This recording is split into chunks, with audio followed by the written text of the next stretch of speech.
Isang mapagpalang araw po sa ating lahat. Isang mapagpalang araw po sa lahat ng tagapakinig natin. Magandang araw po sa ating Panginoon.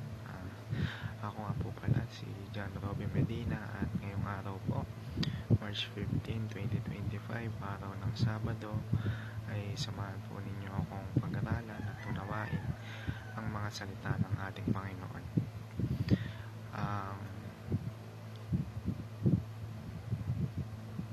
Paksa po natin ay magmumula sa 1 Corinthians chapter 2 verse 14.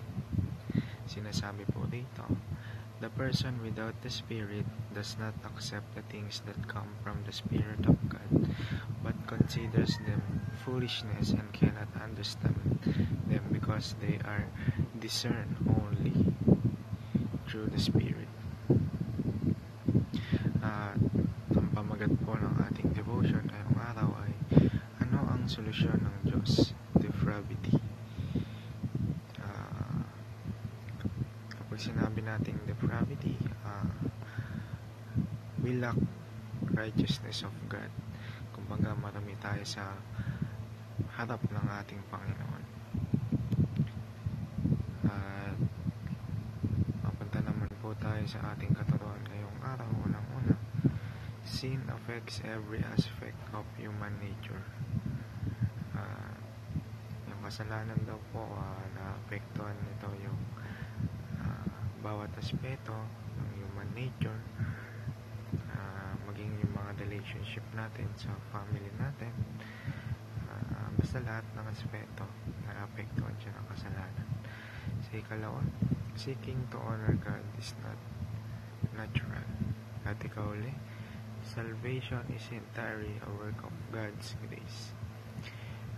Salvation na binigay ng ating Panginoon ng kanyang bugtong na anak, which is ang ating Panginoong Jesucristo, upang tayo maligtas sa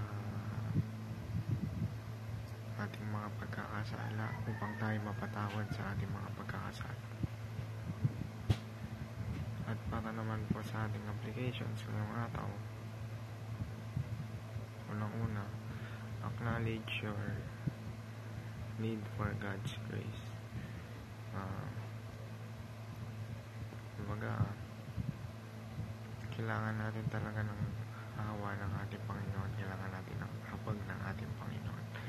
Sa ikalawa, repent sincerely from the mind, heart, and will. Humingi tayo ng tawad sa ating mga pagkakasala, genuinely, kasi alam ng Diyos kung sino yung tunay sa Kanya, sino yung nagre-repent sincerely at genuinely. Nakikita ng Diyos sa puso natin yan. At ikaw ulit, trust in Christ alone for your salvation and transformation. Yan nga ang ating Panginoong Jesucristo ang dapat nating panampalatayahan for our salvation and to continue His mission, which is yung pagpapalaganap ng salita ng ating Panginoon.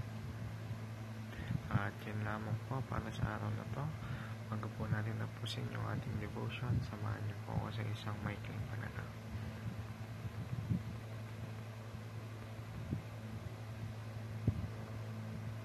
Heavenly Father, I humbly acknowledge that apart from you, I am lost in sin. My mind, heart, and will are affected by depravity, and I cannot seek you on my own.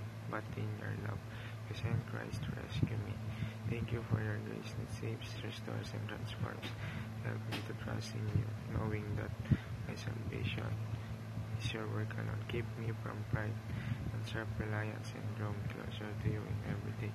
May I live in gratitude for your mercy and share your grace with others. In Jesus' name I pray, Amen.